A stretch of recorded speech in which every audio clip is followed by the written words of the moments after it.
Assalamualaikum warahmatullahi wabarakatuh.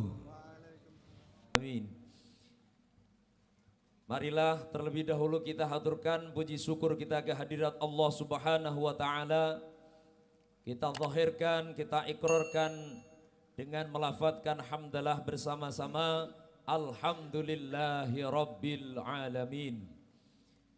Karena hanya dengan limpahan nikmat dari Allah, rahmah, taufik, hidayah serta inayahnya, sehingga pada kesempatan malam hari ini, meskipun dalam kondisi gerimis, tapi Allah menghendaki memberikan pertolongan nikmat kepada kita semua sehingga dapat hadir duduk di majlis yang penuh dengan barokah ini.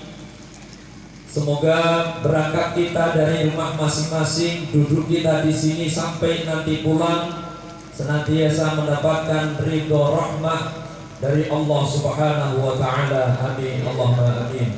Rasulullah isyafa' lana ya habibana laka syafa'a.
ala alihi wa sahbihi wa man ilaihi mansub. Wa akhiru da'wana anil hamdulillahi rabbil alamin.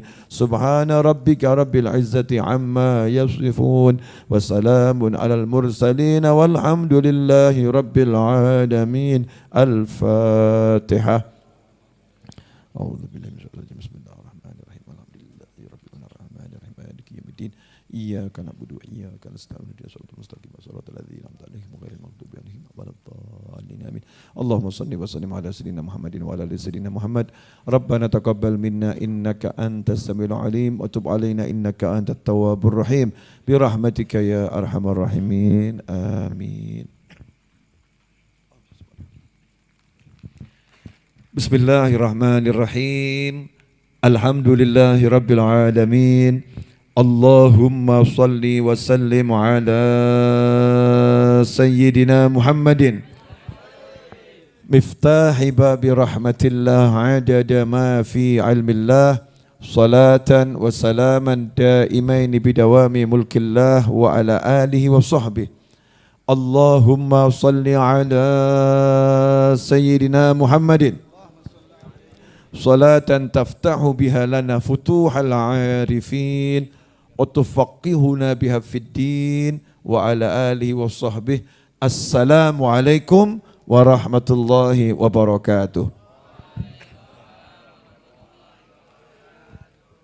Alhamdulillah bisa duduk bersama dalam taat. Karena mungkin ada waktu-waktu kita yang duduk bersama dalam maksiat. Na'udzubillah min dzalik.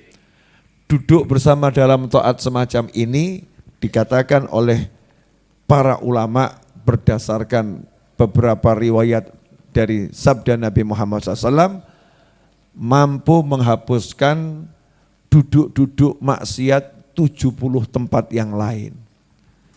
Jadi bukan cuman kita, kalau saat ini ada 70 tempat lagi diselenggarakan maksiat, berkat duduk yang semacam ini, maka orang-orang yang lagi maksiat, saudara-saudara kita yang lupa, itu tanpa disadarinya diampuni oleh Allah Subhanahu wa taala berkat manusia-manusia yang duduk taat pada Allah Subhanahu wa taala. Itulah Islam, ya, itulah Islam. Itulah makna mukmin. Jadi orang beriman itu yang setiap geraknya manfaat untuk mukmin yang lain. Setiap kebaikannya manfaat untuk mukmin yang lain. Enggak ada judulnya orang beriman pengen masuk surga sendiri. Kalau masuk surga selalu ajak-ajak, ya. Ajak-ajak satu kampung, ajak-ajak satu desa, ajak-ajak satu kota, ajak-ajak satu negara. Al-Habib Abdullah bin Husain bin Tahir rahimahullah, seorang ulama yang dikenal kuluasan ilmunya, kemuliaan akhlaknya. Salah satu murid beliau adalah Mufti Mekah dan Madinah, Muftil Haramain, yang anaknya mufti tersebut adalah gurunya Mbah Hasyim Asy'ari dan Kiai Khalil Al-Bangkalani. Ya, anaknya bernama Husain, ya, punya ayah namanya Muhammad bin Husain Al-Habsyi, alias ayah dari Sahibil Maulid Simtud Durar. Habib Muhammad bin Husain Al-Habsyi ini punya guru Al-Habib Abdullah bin Husain bin Tahir rahimahullah. Habib Abdullah bin Husain bin Tahir pernah mendapatkan nida ilahi, seruan dari Allah Ta'ala dengan cara yang hanya dipahami oleh Allah dan oleh hamba-hamba yang dapat seruan. Ya, kita enggak boleh ngaku-ngaku saya dapat seruan dari Allah, enggak. Tapi jelas di Al-Quran itu disebutkan ada wali-wali yang mendapatkan seruan di hatinya dari Allah Ta'ala. Dalam bahasa Indonesia seruan itu disebut ilham, ya, disebut ilham. Contohnya siapa? Ibunya Nabi Musa alaihi salam. Ibunya Nabi Musa ketika melahirkan Nabi Musa, bayi laki-laki, saat itu bayi laki-laki yang bernama Musa alaihi salam belum lahir sudah mendapatkan hukuman mati. Jadi enggak punya dosa, enggak punya salah, itu surat keputusan Fir'aun menghukum mati bayi laki-laki itu sudah diedarkan dan dilaksanakan. Dibuat tim khusus, pokoknya ada wanita yang mengandung didata, begitu lahir laki-laki langsung eksekusi. Kenapa begitu Fir'aun? Karena Fir'aun takut akan ramalan orang ahli meramal, bahwasanya nanti kekuasaannya akan dicabut, akan dijatuhkan oleh seorang laki-laki yang terlahir ya sebagai seorang nabi. Makanya Fir'aun menggunakan semua kekuatannya untuk mencegah itu terjadi, sementara Allah Maha menentukan apa yang akan terjadi.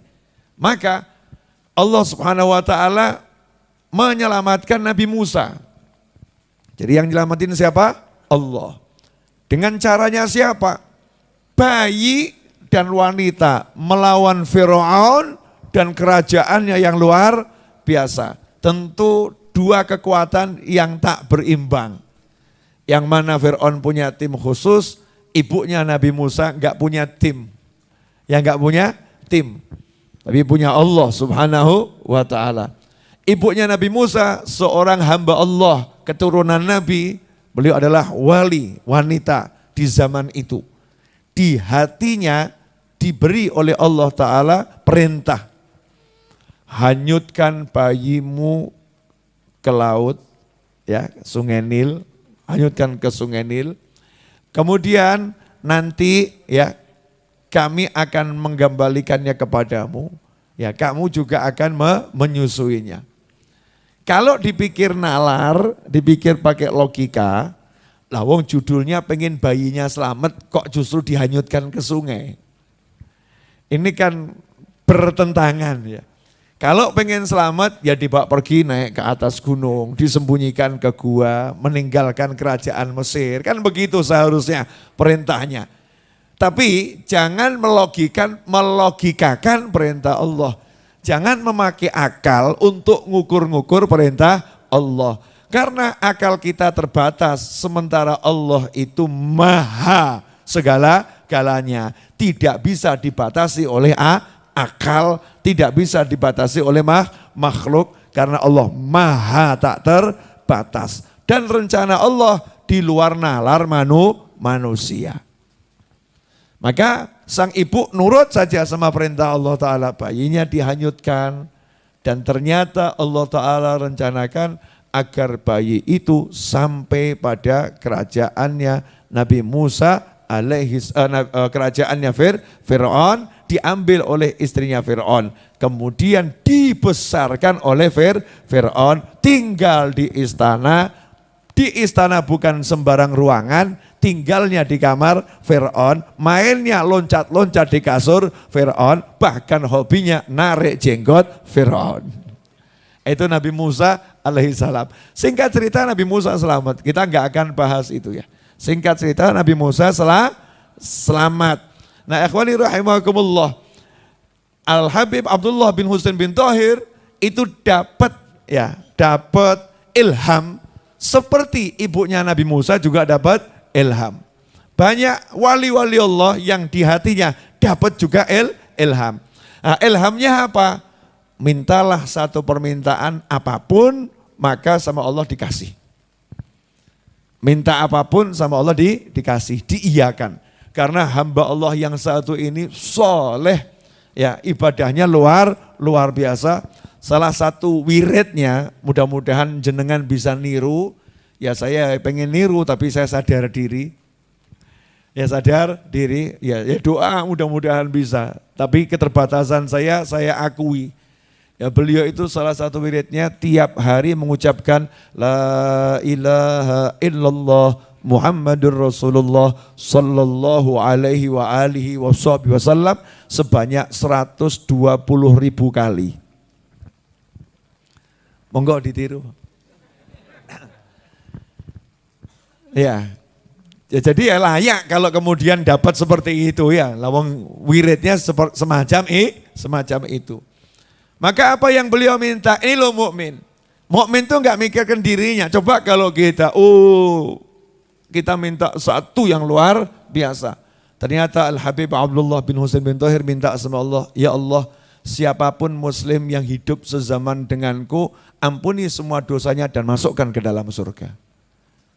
Bejo betul yang hidup bersama beliau ya. Modelnya seperti apapun muslim hidup sezaman denganku, ampuni dosanya, masukkan ke dalam surga. Itu loh mukmin. Makanya kalau kita jadi mukmin kok masih milih-milih yang diampuni, ini bukan mukmin beneran ini. Misal kita tinggal di satu kampung, Allahumma, ya Allah ampuni seluruh warga kampung kecuali dia. Ini belum mukmin ini. Itu doa modus iri dengki itu. Ya, doa modus dan dendam kesumat. Gak ada mukmin semacam itu. Yang ada justru ya Allah ampuni semuanya, terutama dia ya Rabb, ampuni dia, rahmati dia, dan seterusnya. Seperti seorang Habib di Hadramut sana di masa lampau. Ketika ceramah, Habibnya ini dicaci maki oleh seseorang. Habibnya diem, gak bales, diem. Kemudian pulang, sampai di rumah Habibnya nangis. Akhirnya ditegur sama istrinya, kenapa kamu kok nangis sesenggukan sampai semacam ini? Maka dijawab oleh Habibnya, tadi saya di pengajian dicaci maki orang. Istrinya jawab, kamu itu dicaci maki orang kok nangis, harusnya kamu maafkan. Ya jangan disimpan dalam hati. Ternyata istrinya salah paham apa yang dialami sang suami. Maka suaminya jawab, saya bukan nangis karena saya dicaci maki, bukan. Lah kenapa nangis? Saya itu gelo, kenapa baru saya itu memaafkannya kok pas di rumah. Ketika dicaci maki kok makomnya saya makom sabar. Sabar enggak balas, sabar enggak berkeluh kesah. Tapi di hati saya tidak bisa langsung memaafkan. Kok baru dalam perjalanan pulang baru saya maafkan. Betapa jelek hati saya, Masya Allah. Ini loh wali, ya ini loh orang soleh. Siapa yang ngajarin? Yang ngajarin adalah Nabi Muhammad Sallallahu Alaihi Wasallam. Warisan dari Rasulullah Sallallahu Alaihi Wasallam, al ulama warathatul anbiya. Para ulama itu mewarisi Nabi. Nah, Nabi punya apa? Apakah yang diwariskan sama Nabi uang, ya, kertas, dirham, dinar, perak, ya, apa yang diwariskan sama Nabi itu istana? Enggak. Kalau yang diwariskan oleh Nabi itu istana, berarti para Nabi ini apa bedanya? Ya dengan yang lain. Tapi yang diwariskan oleh seorang Nabi adalah sesuatu yang ada dalam hati. Sesuatu yang dalam hati. Gak bisa dicuri, gak bisa. Yang gak bisa dicuri, diambil gak bisa. Yang di hati ini gak bisa diambil, bisanya diberikan ke hati yang lain. Kamu gak bisa dipaksa jatuh cinta. Yang adalah engkau mencinta, bukan dipaksa jatuh cinta. Gak bisa ini, hati diambil isinya, gak bisa. Makanya al-ilm hahuna, yang namanya ilmu itu ada di dalam dada. Minas sudur ila sudur. Nanti oleh orang-orang yang berilmu diwariskan dari hati yang satu ke hati yang lain. Dari hati Nabi Muhammad SAW diwariskan kepada hatinya orang-orang yang menempuh jalannya Nabi Muhammad Sallallahu Alaihi Wasallam. Itulah yang namanya al-ilm. Ilmu itu bukan kemampuan berbicara. Ilmu itu bukan kehebatan menulis. Ilmu itu bukan kemampuan untuk berbahasa atau retorika. Ilmu al-khasyah kulluh. Yang namanya ilmu adalah rasa takut yang menguasai sekujur tubuh. Seperti saya beberapa hari lalu ketemu dengan seorang syarifah di Pontianak. Semoga Allah panjangkan umurnya dalam kebaikan, kesehatan, ketaatan, kemuliaan. Usianya baru 106 tahun. Namanya Syarifah Anisah binti Yusuf bin Abu Bakar Al-Haddad. Baru 106 tahun. Hidupnya Masya Allah ibadah terus. Ya, hidupnya ibadah terus. Dalam kondisi semacam itu, ya, dalam kondisi ibadah terus, sekian puluh tahun kalau malam ngomongnya, saya Habib ini sekian puluh tahun tuh nggak bisa tidur kalau malam. Saking tawadhu'nya merendahkan diri. Enggak ngomong, saya kalau malam bangun tahajud, enggak. Udah sekian puluh tahun saya itu malam ibadah, enggak. Tapi kalimatnya, saya itu sekian puluh tahun kalau malam enggak bisa tidur. Jadi merendah gitu ya, bukan meninggi. Beliau yang setiap malam itu zikirnya luar biasa, sholatnya luar biasa, beliau masih takut disiksa. Kita enggak tahu kapan kita itu nanti dipanggil sama Allah Ta'ala, enggak tahu. Makanya ya saya harus cari bekal yang banyak. Orang bilang katanya kalau umurnya 80 tahun lebih udah nggak punya dosa. Dosanya udah habis. Tapi itu kan kata saya. Kata saya dosanya habis. Tapi nanti kata Allah bagaimana? Kata Allah bagaimana? Lah kalau dosa saya belum habis terus gimana? Makanya ya saya sholat terus, ngaji terus, zikir terus. Artinya apa? Ini loh yang namanya alim, orang yang punya ilmu. Khasyah kullu. Hatinya itu punya rasa takut pada Allah subhanahu wa ta'ala. Pengen masuk surga tapi takut kalau ternyata ditolak oleh Allah subhanahu wa ta'ala. Ini orang yang berilmu. Nah inilah ilmu. Ilmu bukan orang yang bicara didengarkan 1 miliar orang. Ilmu bukan orang yang bicara didengarkan oleh 1 juta orang. Kemudian orangnya pergi dan pulang begitu saja. Ilmu adalah yang berbicara ketika berbicara tidak mengharapkan siapa-siapa, yang diharapkan Allah Ta'ala dan takut bicaranya menyebabkan orang menjadi enggak taat sama Allah Subhanahu wa Ta'ala dan seterusnya. Takut sama Allah, itu namanya ilmu. Dan inilah yang diberikan oleh Allah ya kepada umat manusia lewat hatinya Nabi Muhammad sallallahu alaihi wasallam, sebagaimana tadi disebutkan dalam Maulid Simtudurar di dalam doa qasimi imdadik fi ibadik, yang membagikan karunia-karunia engkau wahai Allah kepada hamba-hambamu. Dalam hadis disebutkan sesungguhnya Allah al-mu'ti, Allah yang maha memberi, wa anal qasim, akulah yang membagi. Memang Allah yang ngasih, tapi yang bagi Nabi Muhammad sallallahu alaihi wasallam. Seperti sekarang ini saya dapat kopi. Ya, yang ngasih siapa? Apakah yang ngasih tadi yang ngantarkan? Enggak, itu cuma yang bagi. Yang ngasih tuan rumah. Antum dapat enggak kopi? Dapat kopi enggak? Enggak, dapatnya apa? Air mineral. Ya, beda makom. Beda makom. Jangankan saya, beliau tadi ceramah lebih panjang, lebih lama ceramahnya. Betul kan ya? Tapi lihat kopinya, gelas kecil. Nah, kalau saya, cangkirnya dipilih yang bagus ya. Dan isinya penuh. Kenapa? Beda makom. Ya karena saya lebih tua, lebih tua berarti lebih senior. Kalau bahasa senioritas ya kakak kelas gitu kan ya, lebih tua. Dan saya dianggap tamu di sini. Jadi ya harus dijamu. Kan seperti itu. Nah siapa yang ngasih? Apakah tadi yang ngantarkan? Bukan. Yang ngasih yang punya rumah. Lah yang ngantarin tugasnya apa? Bagi. Dan ternyata karunia Allah itu yang bagi hanyalah Nabi Muhammad SAW. Yang disuruh tugas bagi Rasulullah SAW. Makanya kalau ada orang gaya pengen dapat langsung dari Allah Ta'ala, gak akan pernah dapat dari Allah Ta'ala kecuali lewat Nabi Muhammad SAW. Oke, buktikan. Ya, Beb kalau ngomong jangan asal ngomong, buktikan. Sebetulnya tadi udah terbukti di mana Rasul SAW menyatakan, ini hadisnya sahih nanti dicari ya, bahwasanya Allah yang maha memberi, aku Al-Qasim, aku yang membagi. Udah sekarang coba dicek. Pengen masuk surga enggak? Pengen. Ya, semua orang pengen masuk surga, normal. Penjahat pun kalau ditanya, pilih mana kamu, surga atau neraka? Pasti jawab balik, jenengan waras apa edan? Kamu ini gila atau waras? Siapa yang pengen masuk neraka? Ya semua pengen masuk surga. Betul begitu ya? Tapi orang masuk surga ini harus amal, amal. Kenapa? Karena masuk surga hanya dengan rahmatnya Allah. Dan rahmatnya Allah itu ada syaratnya. Syaratnya apa? Oh rahmati qaribum minal muhsinin. Dan rahmatku dekat dengan orang-orang yang suka berbuat kebaikan. Kalau enggak suka berbuat kebaikan, jauh dari rahmat. Berarti jauh dari surga. Na'udzubillah min dzalik. Singkat cerita, antum ibadahnya TOP BGT SKL. Top, luar biasa, top banget sekali ya. Pol-polan ibadahnya. Bisa masuk surga? Nanti dulu. Surga itu ada pintunya. Surga itu ada pintunya. Misal begini, saya kasih contoh yang paling gampang. Anda punya saldo 100 miliar di sebuah bank syariat. Keren atau enggak keren? Keren ya.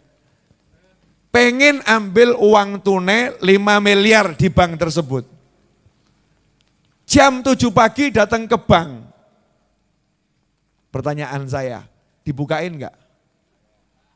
Kata security-nya, maaf Pak, jam 8 baru buka. Saya mau ambil uang saya. Iya, uang kamu. Tapi peraturannya bukanya jam 8. Sebelum jam 8, sistem belum bisa jalan di bank kami yang offline. Betul begitu?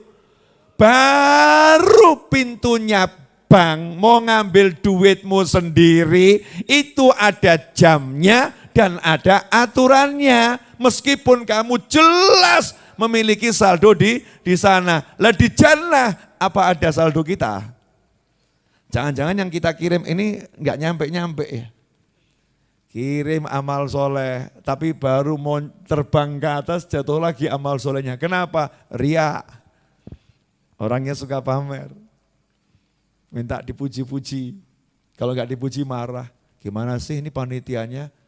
Gimana sih? Saya udah nabur bana capek-capek, enggak pernah dikasih apresiasi. Habis itu, pahalanya habis.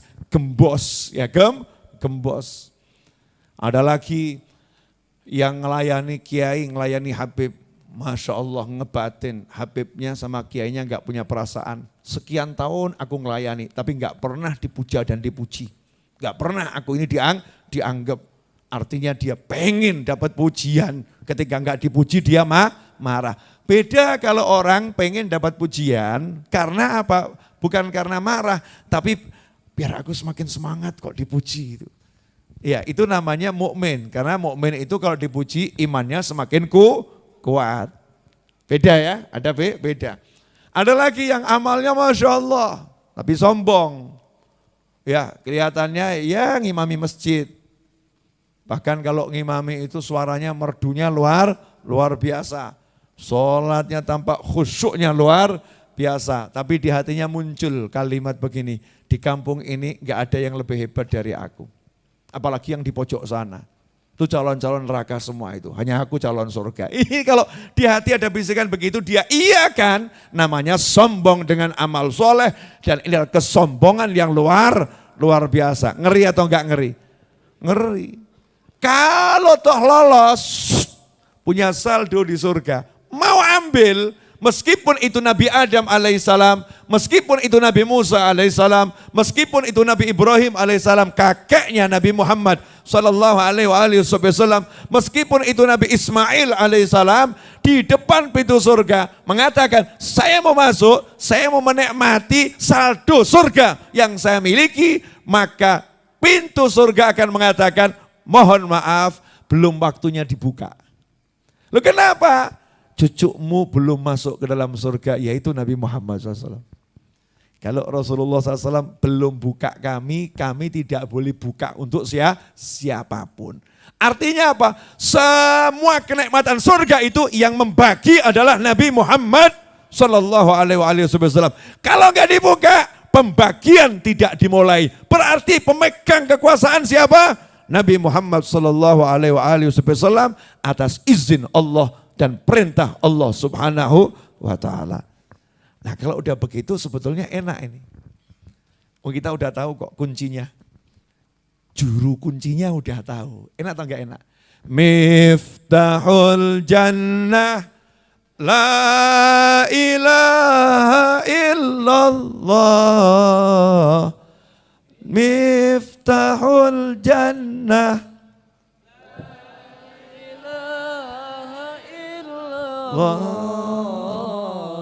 la ilaha illallah Muhammadur Rasulullah. Suara saya itu bagus, benar. Sehingga Habib saya kalau dengar suara saya lewat. Enggak mandek gitu ya. Nah, kalau bagus betul kan mandek, suara siapa itu ya?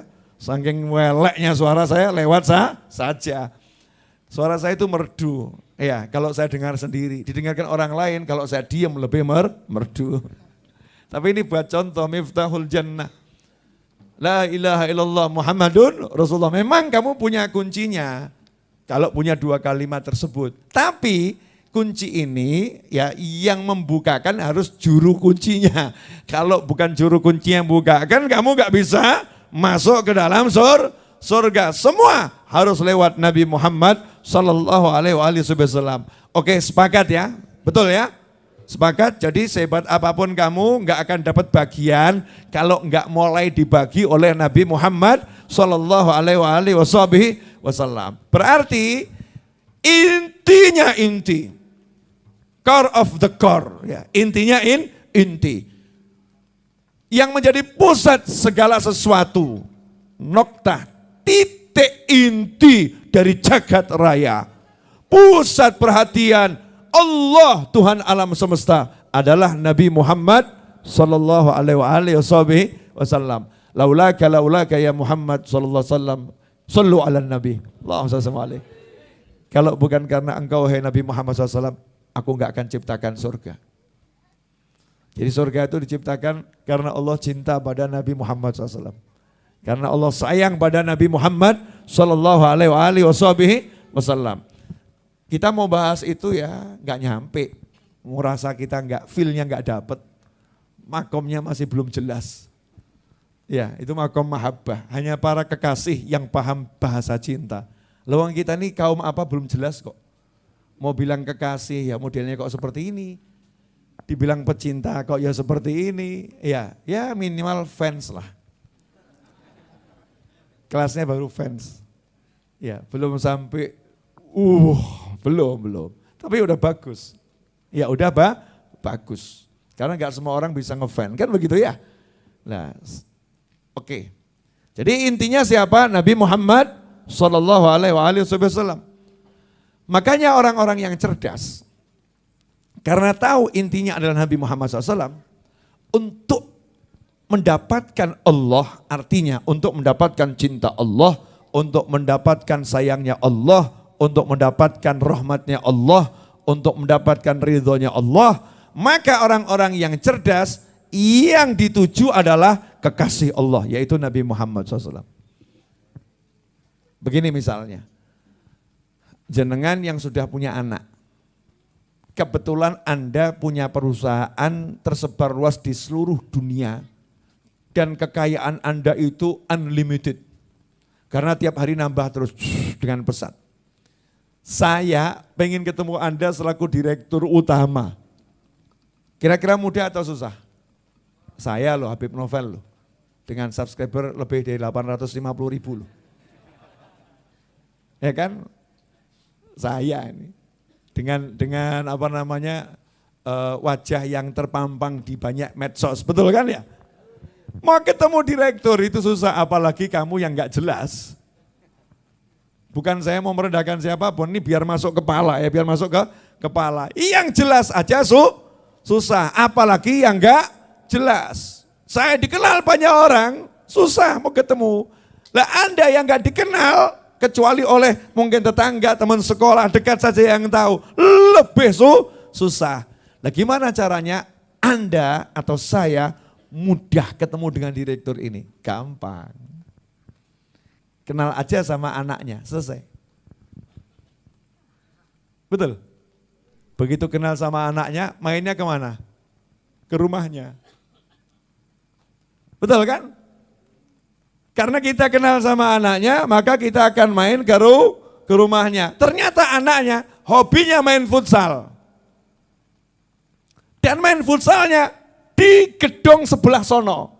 Jadi kalau kita mau dapat bapaknya, yang kita cari siapa?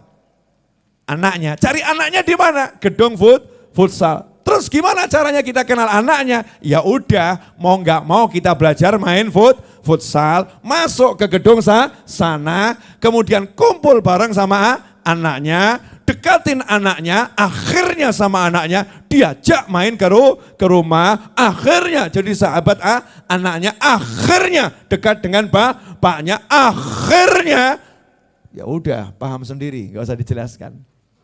Betul? Ini logis atau enggak logis? Bisa dinalar atau enggak bisa dinalar? Nah makanya sekarang kenapa banyak klub sepeda.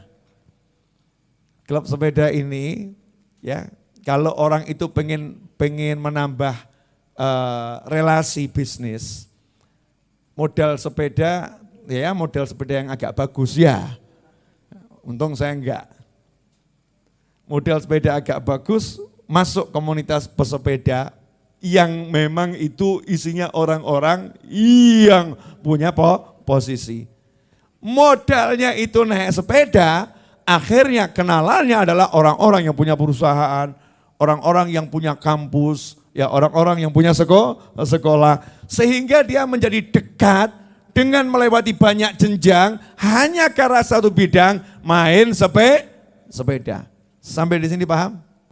Oke, lanjut. Dan sekarang gimana caranya kita mendapatkan Allah, ridho Allah, sayangnya Allah, caranya dapatkan kekasih Allah. Siapa kekasih Allah? Nabi Muhammad SAW. Nah gimana caranya mendapatkan Nabi Muhammad SAW? Caranya gimana? Banyak cara.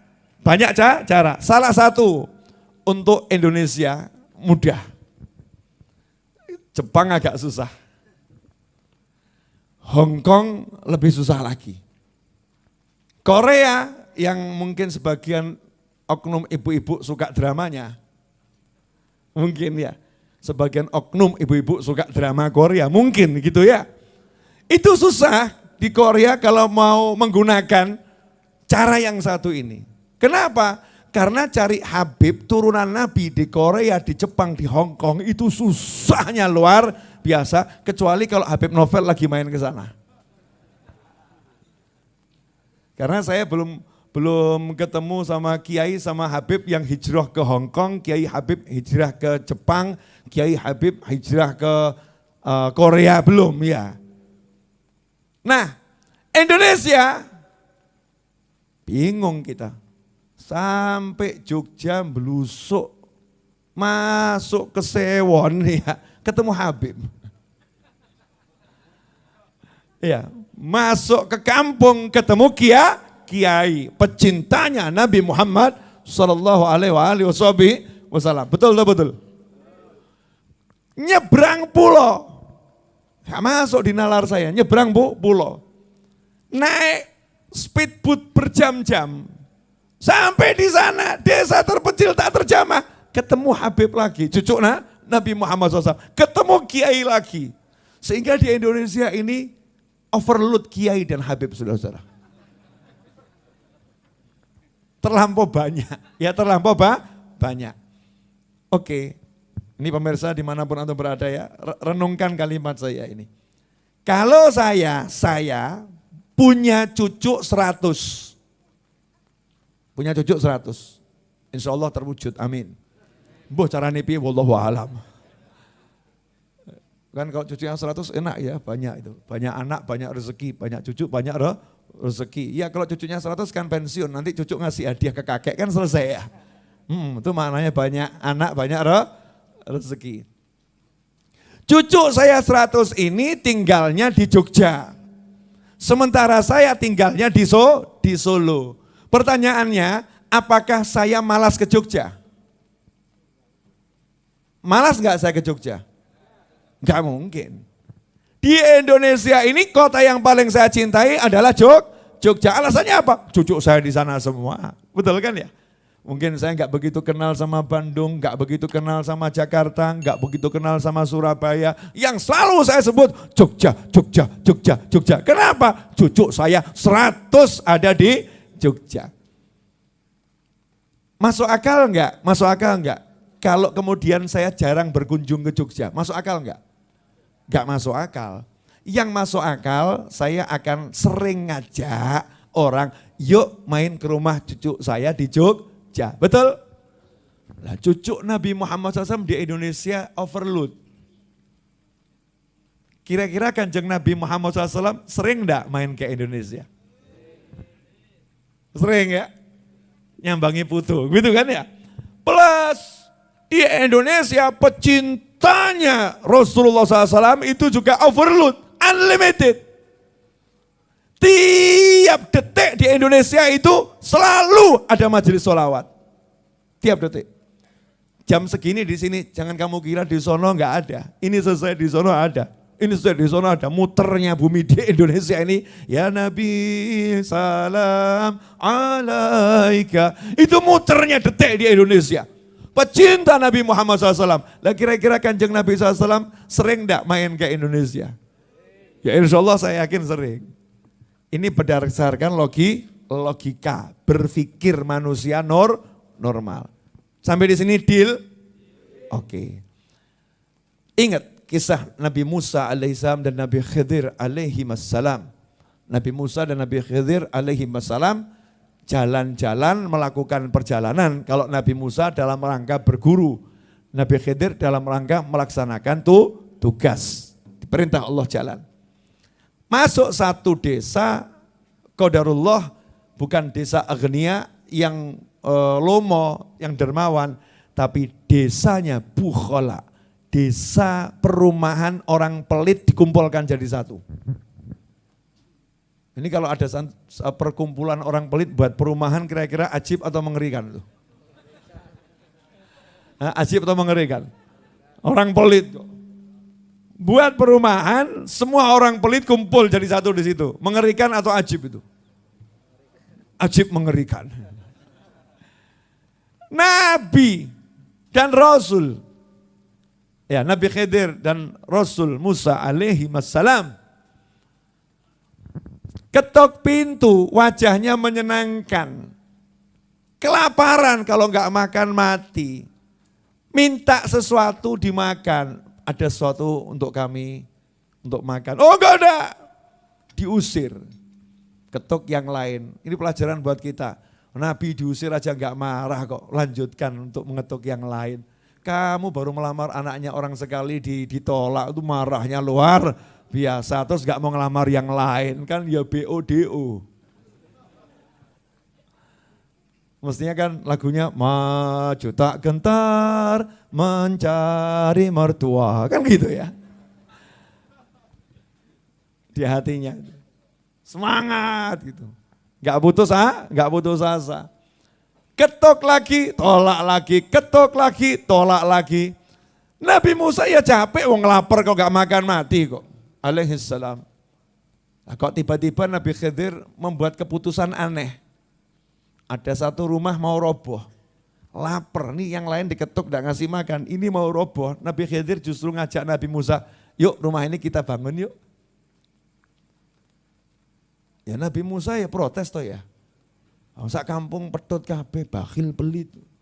Ngapain kita bantu rumah yang satu ini? Ngapain gitu, capek-capek. Ini mau mati, ini makan mati. Makanan belum ada diajak bangun. Kalau bahasa kita sama anak-anak muda, mungkin ke teman kita, ya mikir tadi betapa susahnya saya ini. Kamu pakai pikiranmu sedikit. Mungkin kalau kita begitu ya. Tapi Nabi Musa ya sopan tuh sama gurunya. Oh coba padaknya awakmu. Habib piye itu ya. Kalau kita mungkin begitu, Nabi Musa enggak, ngomong apa adanya tapi sopannya luar biasa. Nabi Khidir ya mengatakan, oh selesai khatam nih.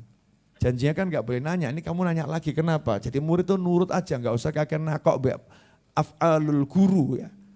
Perbuatannya guru jangan banyak dipertanyakan, makommu belum sampai, udah kamu nurut saja. Tapi kamu ngelanggar, ya udah selesai.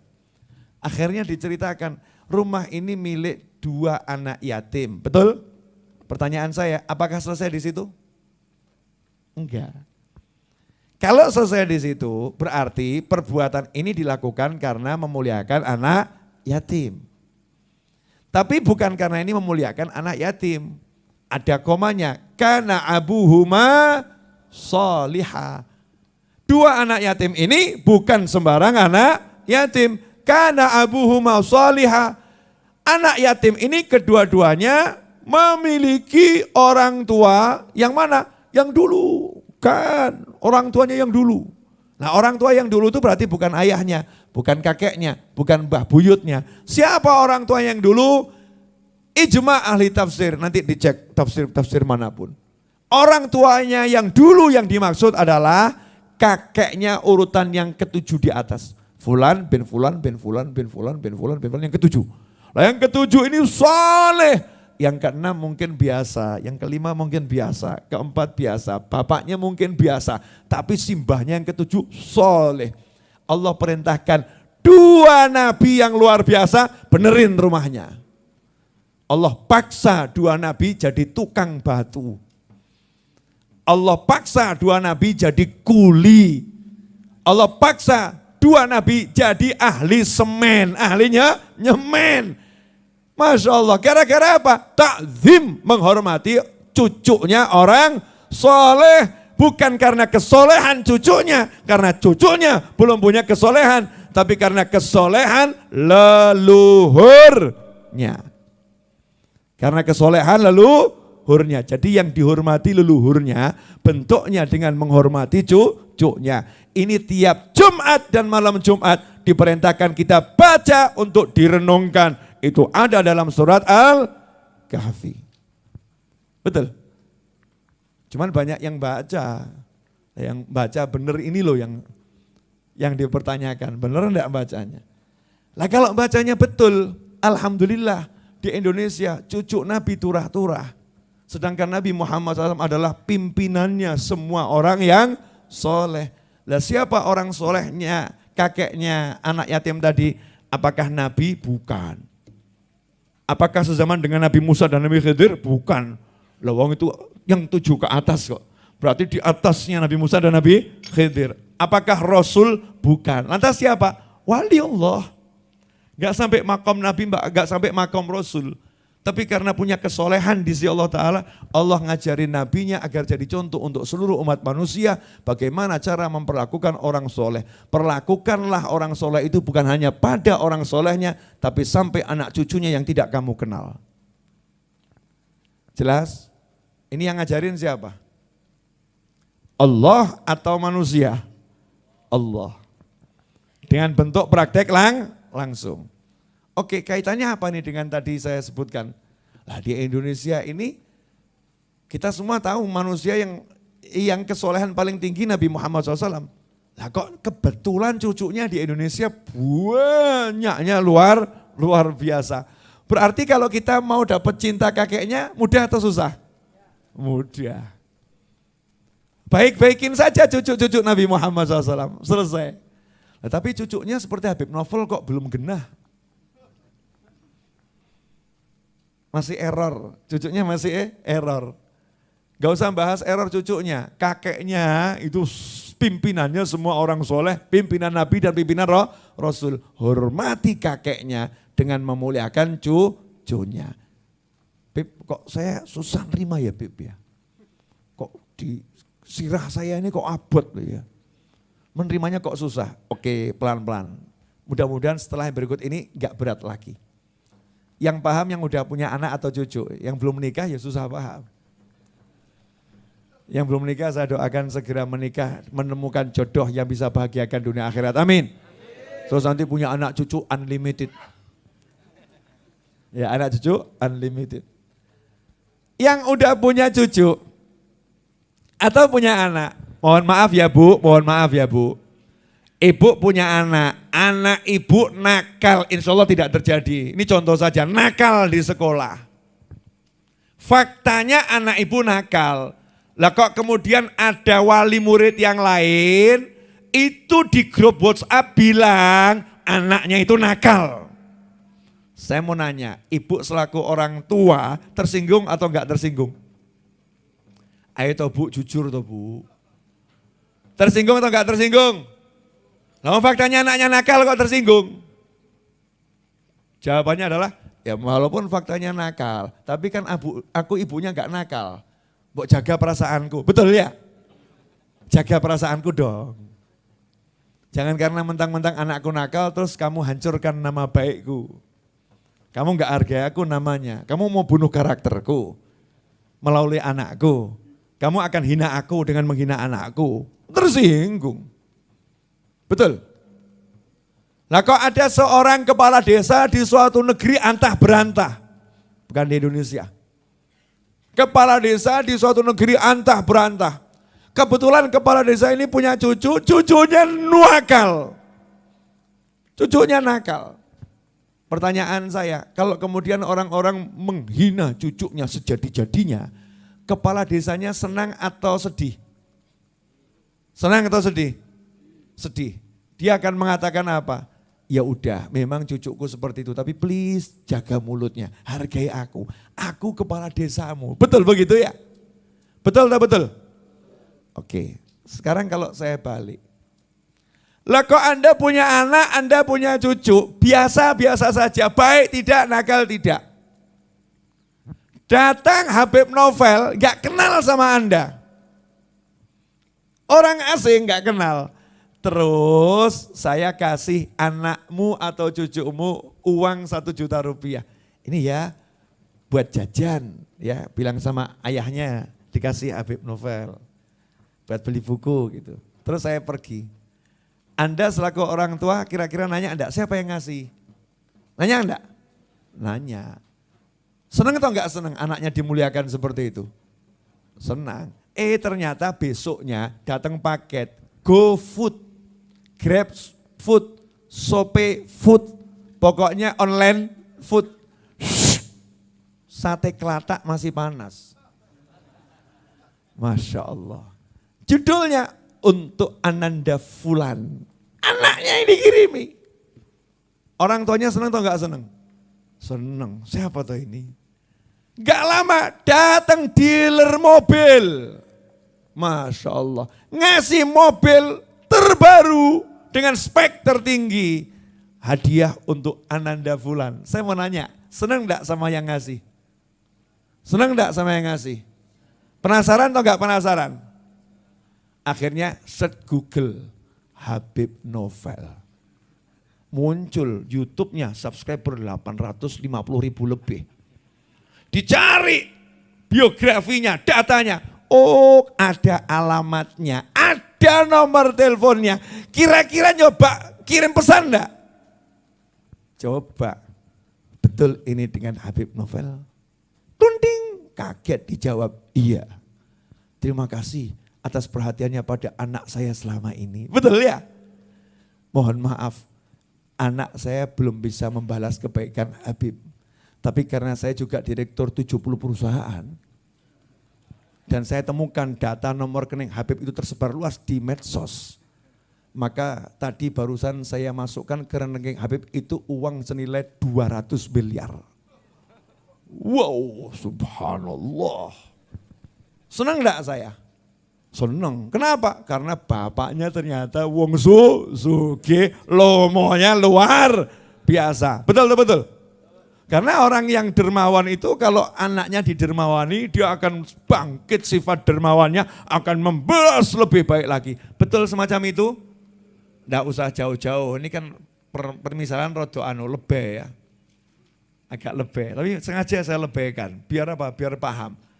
Lah kok ibu dikirimi sama fulan tadi itu, anaknya ya, dikirimi makanan ini makanan itu. Lah, ibu bisanya nyambel. Kira-kira pengen enggak buatkan sambal terasi dikirimkan gitu. Isoku iki, ya kan ya? Akan dikirimkan. Nah sekarang bayangkan kalau itu cucu Nabi Muhammad SAW. Nah kok terus saya, Anda berbaik-baik sama cucu Nabi Muhammad SAW karena ingat iki putune Kanjeng Nabi. Ngomongnya kita alus-aluskan, santun-santunkan, sopan-sopankan walaupun sebetulnya Habib Novel nyebelin. Monggo Bib diunjuk walaupun Habibnya enggak akhlak. Monggo Bib itu. Nabi Muhammad SAW dapat laporan. Ini fulan menyayangi cucumu. Cucumu enggak pernah balas. Akhirnya apa yang terjadi? Ya udah, kalau begitu aku yang akan balas dia. Pilih mana? Dibalas cucunya atau dibalas kakeknya? Makanya kalau berhubungan dengan cucunya kiai, cucunya nabi, jangan minta balasan dari cucunya. Kenapa? Rugi.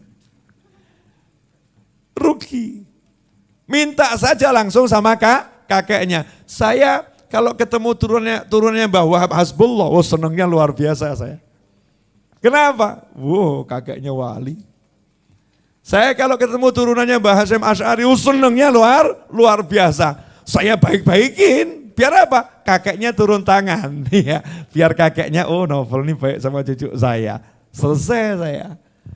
Ya, dapat banyak hadiah yang luar biasa. Itu cara mendekat kepada Allah Subhanahu wa taala. Mendekat melalui orang-orang yang dekat dengan Allah Subhanahu wa taala. Ini salah satu cara mendekat kepada Nabi Muhammad SAW. Dan itulah yang diajarkan oleh Khalifah Abu Bakar As-Siddiq radhiyallahu ta'ala anhu. Dan dicontohkan langsung dalam kitab Sahih Al-Bukhari. Di mana Sayyidina Abu Bakar As-Siddiq mengatakan radhiyallahu anhu, dekatilah Nabi Muhammad SAW melalui anak cucunya, melalui keluarganya. Dan beliau mencontohkan langsung Sayyidina Abu Bakar As-Siddiq radhiyallahu anhu suatu hari berjalan bersama Khalifah Ali bin Abi Thalib radhiyallahu ta'ala anhu. Kemudian Sayyidina Abu Bakar melihat Sayyidina Hasan, cucu Nabi Muhammad SAW yang tua, yang lebih besar dari Sayyidina Husain, kakaknya Sayyidina Husain, lagi main dengan teman-teman sebayanya. Sementara Sayyidina Abu Bakar jalan berdua dengan Ali bin Abi Thalib, ayahnya Sayyidina Hasan.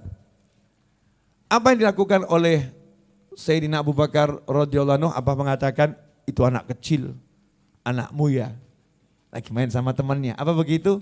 Enggak, bapaknya ditinggal. Ali bin Abi Thalib radhiyallahu ta'ala anhu ditinggal. Sayyidina Abu Bakar As-Siddiq radhiyallahu anhu mengejar Sayyidina Hasan, kemudian dicangkeng, dijunjung, ditaruh di pundaknya, dipunci-punci seperti ini sambil mengatakan, bi abi, demi ayahku, syabih, dia lebih mirip dengan kakeknya ketimbang bapaknya.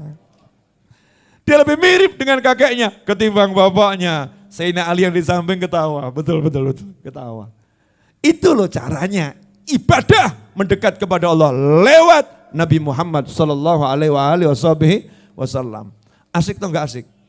Lah kita di Indonesia punya kesempatan yang luar biasa. Di Hong Kong bingung mana Habibnya ya. Gak ketemu, makanya mungkin banyak orang Hong Kong ke Indonesia itu mungkin cari itu. Ya, makanya banyak TKW mengundang Kiai dan Habib ke Hong Kong gara-gara itu. Lantas bagaimana dengan para Kiai, para ulama? Hubungannya apa dengan Nabi Muhammad SAW? Tuh jangan lupa al-ulama warathatul Ambiya. Lah kalau pewaris-pewaris Nabi kita muliakan, yang turun tangan siapa? Nabinya. Seperti tadi ya, turunannya wali biasa, itu wali biasa bukan Nabi. Artinya turunan orang soleh, dimuliakan sama Nabi Khidir alaihi dan Nabi Musa alaihi salam gara-gara kesolehan leluhurnya. Maka kalau kita lihat di Indonesia ini banyak turunannya wali-wali, muliakan turunannya demi memuliakan leluhur. Ini mukadimah, bukan ceramah. Berapa menit Mas itu? Hah? Yakin? Mukadimahnya udah 52 menit. Jangan kraos boten. Ah, yang bener, masa enggak terasa? Mau kakinya udah ditekak-tekuk kok. Dibilang enggak kerasa. Nah apa ya, tambah dikit ya. Cara yang kedua. Nah ini lebih gampang. Lebih mudah. Yang tadi ya super mudah, tapi ini juga lebih mudah. Lewat apa? Menyapa langsung Nabi Muhammad SAW. Ya, jadi kalau kita sapa Nabi, Allah nyapa kita. Kalau kita muliakan Nabi, Allah muliakan kita. Dengan satu perbuatan namanya sholawat, yang tadi udah dijabarkan. Innallaha wa malaikatahu yusalluna 'alan nabi ya ayyuhalladzina amanu sallu 'alaihi wa sallimu taslima. Allahumma shalli wa sallim wa barik 'alaihi wa ala alihi wa sahbihi. Jadi yang merintahkan sholawat siapa? Ini kadang orang enggak sadar. Sholawat itu yang merintahin siapa? Allah. Berarti sholawat itu ibadah atau bukan? Ibadah. Lantas kedudukan ibadahnya ini seperti apa dalam hukum fikih? Dalam hukum Islam. Ibadah yang namanya sholawat itu hukumnya wajib, bukan sunnah. Sholawat itu hukumnya wajib. Tapi masalah wajibnya kapan dan bagaimana, itu beda pendapat ulama seperti puasa. Ya hukumnya wajib. Kapan? Ramadan. Puasa Ramadan wajib. Selain itu hukumnya sunnah. Ada pula puasa yang haram. Sholat hukumnya wajib. Kapan? 5 waktu. Kecuali bagi wanita yang berhalangan. Atau orang yang hilang akal. Atau yang belum balik. Tapi secara umum hukumnya wajib. Sholawat hukumnya wajib. Kapan? Nah di sini ulama beda pendapat. Imam Syafi'i mengatakan setiap kali sholat dalam atahiyat akhir. Makanya kalau ada orang sholat atahiyat akhir nggak pakai sholawat kepada Nabi Muhammad SAW dan keluarganya, sholatnya tidak sah. Betul begitu? Ada ulama yang mengatakan sekali seumur hidup. Ada ulama yang mengatakan setiap kali disebut nama Nabi Muhammad SAW maka wajib yang mendengar bersolawat pada Nabi Muhammad SAW. Intinya solawat hukumnya wajib. Yang kedua hukumnya sunnah. Kapan? Selain kewajiban tadi. Kapan diantaranya? Saat duduk. Saat duduk itu disunahkan solawat. Kenapa disunahkan solawat? Karena juga ada ancaman. Siapa yang duduk tidak berzikir kepada Allah, enggak sholawat pada Nabi Muhammad SAW, duduknya itu akan jadi penyesalan buat dia kelak di hari kiamat. Bangun meninggalkan tempat di mana kita duduk, duduknya dimanapun. Duduknya suruh sholawat, bangunnya suruh sholawat. Bahkan diancam, siapa yang bangun enggak sholawat, aromanya lebih busuk daripada bangkai. Ngeri atau enggak ngeri? Ngeri.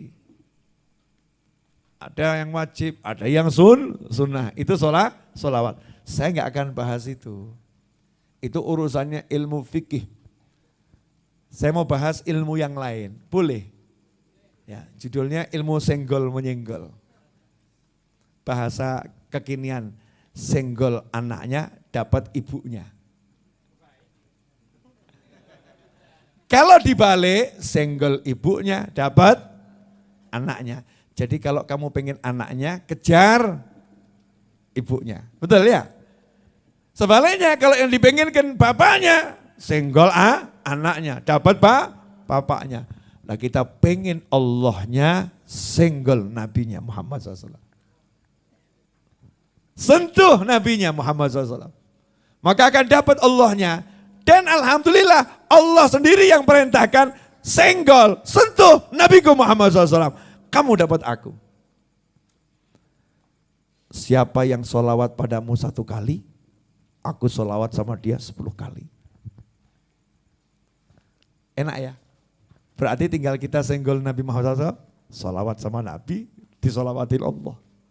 Coba kalau kamu mau gaya, ya Allah rahmati aku, ya Allah sayangi aku, ya Allah naikkan derajatku, ya Allah naikkan pangkatku, ya Allah wujudkan hajatku, ya Allah, ya Allah, ya Allah, ya Allah, ya Allah. Ya dijawab sama malaikat, harammu kakean. Allah sih kasih, tapi persyaratan belum terpenuhi. Seperti Anda ngurus KTP ke kelurahan. Nah, Pak Lurah itu ya siap-siap ngasih KTP, Pak Camat ya siap-siap ngasih KTP. Tapi ya sadar umurnya minimal 17 tahun kalau saya nggak salah. 12 tahun kamu buat KTP, jawabannya apa? Belum waktunya. Betul? Ternyata disuruh ngisi kolom jenis kelamin, laki-laki atau perempuan, dia nggak mau ngisi. Suruh ngisi, ya statusnya udah menikah atau belum, nggak mau ngisi. Ada berapa kolom yang harus diisi, dia nggak mau ngisi. Dikasih nggak KTP? Syaratnya belum terpenuhi, isi dulu tuh formnya lengkapin. Nanti KTP-mu akan keluar. Dan seterusnya. Lah ini minta sama Allah, terus kamu kira nggak ada formnya gitu? Jul-julan. Ud'uni astajib lakum, jalu tak kei bener. Tapi ya ono syarate.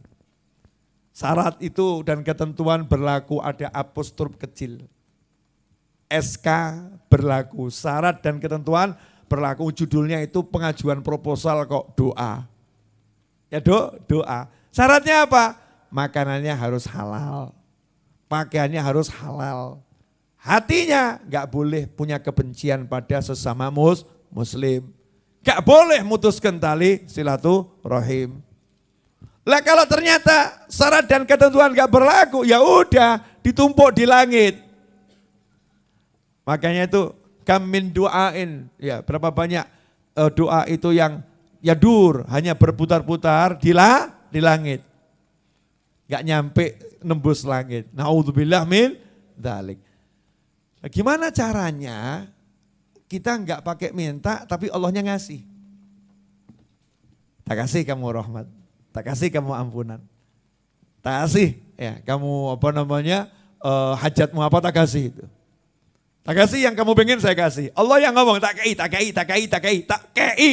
Allah yang ngasih. Caranya gimana? Senggol Nabi Muhammad SAW. Ya Rabbi salli ala Muhammad. Allahumma salli. Ya Allah tolong Kanjeng Nabi disolawatin ya.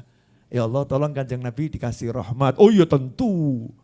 Ya Allah tolong Kanjeng Nabi dinaikkan pangkatnya. Oh pasti. Dijawab sama Allah Ta'ala. Oh pasti. Ya Allah tolong senangkan Nabi Muhammad SAW. Oh ya udah pasti. Lah karena kamu mau mendoakan nabiku, tak kei gue seneng, tak kei rahmat, tak kei ampunan, tak kei hajat-hajatmu. Enak atau enggak enak? Itu maknanya aku bersolawat kepadanya 10 kali. Jelas? Jadi sekarang masih mau mengandalkan itu, ibadah-ibadah kita yang sok itu. Sok ora butuh solawat. Sok hebat dengan ibadah-ibadahnya. Sok mampu langsung ngomong sama Allah gitu ya, sok gitu ya. Gak akan diterima. Apapun yang kita sampaikan ke Allah, tidak diawali solawat dan tidak ditutup dengan solawat. Itu syarat standar minimal. Allahumma sholli ala sayyidina Muhammad. Baru minta. Enggak ya. Bismillahirrahmanirrahim. Alhamdulillahirrahmanirrahim. Allahumma. Katanya malaikat, kesusu. Kesusu. Itu kayak orang nikah, ya orang nikah. Itu belum saya nikahkan kamu kobil tuh gitu ya. Apa kata naibnya? Kesusu. Ulangi. Udah sah belum? Belum, ulangi. Tunggu minta sama Allah kok mau langsung Allahumma. Ya Allahumma dulu tapi sholli ala Muhammad. Allahumma sholli ala Sayyidina Muhammad. Solawat dulu baru minta. Itu caranya begitu. Ada orang nanya, kok begitu amat ya? Loh, rusak ya hati ini. Kenapa sih kita harus memuliakan Nabi Muhammad? Waduh, model ruwet lagi. Oh, emang jadi mukmin itu harus memuliakan, harus mengutamakan, harus mengagungkan Rasul pilihan Muhammad sallallahu alaihi wasallam. Memang harus begitu. Lah kok harus begitu kenapa? Lihat Tuhannya Allah bukan kamu. Ya, Tuhannya itu Allah bukan kita. Itu aturannya Allah. Ya, itu aturannya Allah. Jangan diotak-atik pakai akal.